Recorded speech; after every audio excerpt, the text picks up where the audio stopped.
If you're a beginner in baseball or softball and you're trying to learn to throw as an adult, I'm going to go through a bunch of different tips and I'm going to explain some of the challenges that are in store for you and some of my advice as a former pro pitcher and coach on how you can improve your throwing, whether it's for baseball or softball, as an adult beginner. Number one, you need to throw a lot.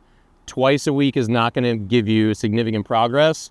This is something that when you look at even like a mediocre baseball player who's 14, 15, 16, they grew up throwing the ball around probably 4, 5, 6 days a week their whole childhood. That's a lot of throwing over a lot of years, and you have to make up for that lost time.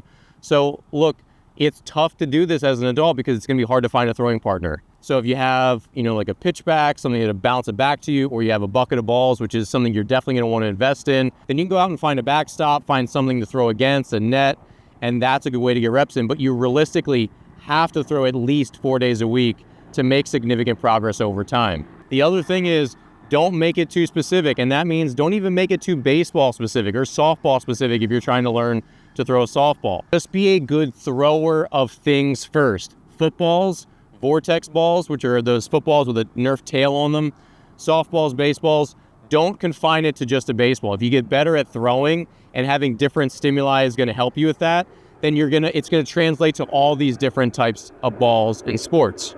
Next, don't get bogged down too much with drills. One of the biggest things you can do is just move your feet a lot, shuffle, move your feet quickly and athletically when you throw.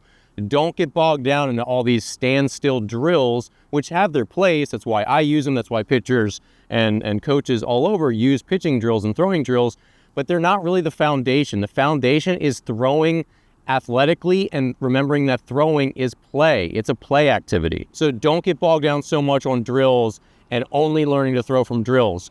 Move your feet, shuffle your feet, and throw to a partner. My next piece of advice, if you're learning to throw a baseball or softball and you're a beginner, is long toss. Stretch it out.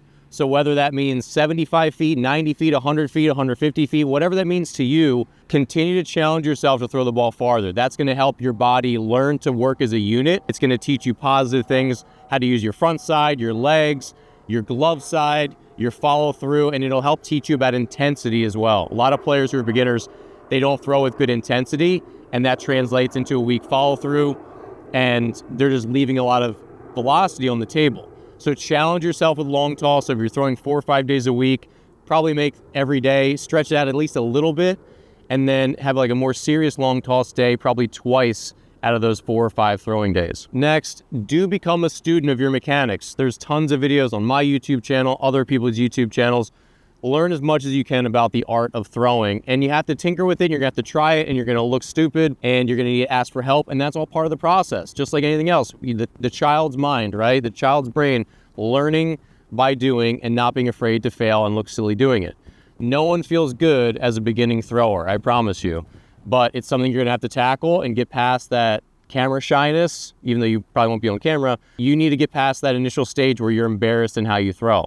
So find a partner, just enjoy it. Throwing a baseball is something that I loved. I grew up just throwing rocks, and anything I could find that looked like it could be thrown, I wanted to throw it. And that was always my connection. That's why I became such a good pitcher, was because I love the core act of throwing as play, as something that I just deeply enjoyed. So then that later translated into pitching a baseball competitively. But it always started as a love of just throwing. So try to build that basic love, become a student of it, learn to understand mechanics in your body, and that's going to help this whole thing take off a lot faster. And of course, that means playing catch with someone who's better than you. If you have a friend who played at least a little bit who can help you, that's going to be all the better. You can do this together. I'm sure there's other people in your life that maybe just want to get outside and move their bodies a little bit more.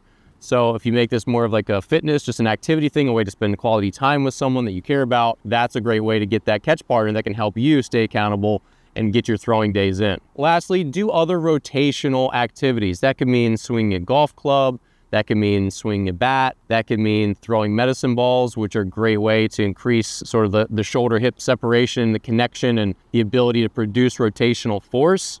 I don't want to get bogged down too much on this one, but if you look at great throwers, they are often very hard hitters, whether or not they're good at hitting, which obviously involves, being a good hitter, not just swinging a bat hard and making hard contact. I was not a good hitter above the high school level, but I can hit a ball really, really hard. I can hit it 90 plus off the tee. I can also hit a golf ball very, very far. That's because the same thing, the way my hips and my body produce rotational force, it translates into rotating a bat, rotating a golf club, and of course, rotating and delivering my arm to throw a ball. So if you're doing any of those activities, they're all going to help improve your body's ability to produce that force, which is going to flow into your arm and then into the baseball or softball. So go to the driving range if you enjoy it. Go to the batting cage if you enjoy it. Those will have a positive effect on your throwing. So hopefully this video is helpful. If you're an adult beginner learning to throw a baseball or learning to throw a softball, it's a big challenge, and it's not a short-term thing. You're not going to become a very good thrower or even a competent thrower in just a couple months. I'm sorry. It's a very difficult thing. One of the problems in this is that you gain a significant amount of the whip and the sort of looseness and what it's called humeral retroversion. This is when your bones actually rotate back permanently. You develop that when you're throwing when you're young.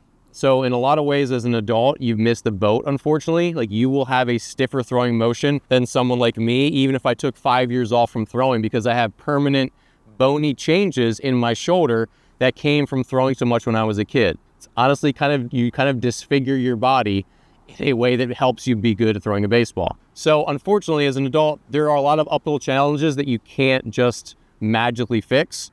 And it's going to take a lot of time. It's going to take a couple years before you're a really decent thrower. And that's going to take a lot of work. And again, you see this in young players. No one becomes really good at doing anything in just a year. Baseball is a long-term, difficult sport. It's much like golf. Players are still getting better at it 20 years in. So take some time. Don't rush it. Don't get discouraged. If you really enjoy doing it, then keep at it. But just understand there's a long road ahead if you want to be a competent thrower, whether you're just playing rec baseball or soft. But I hope this video helps. If you have any questions or comments, leave them in the description below. Subscribe, and I'll see you here in the next video.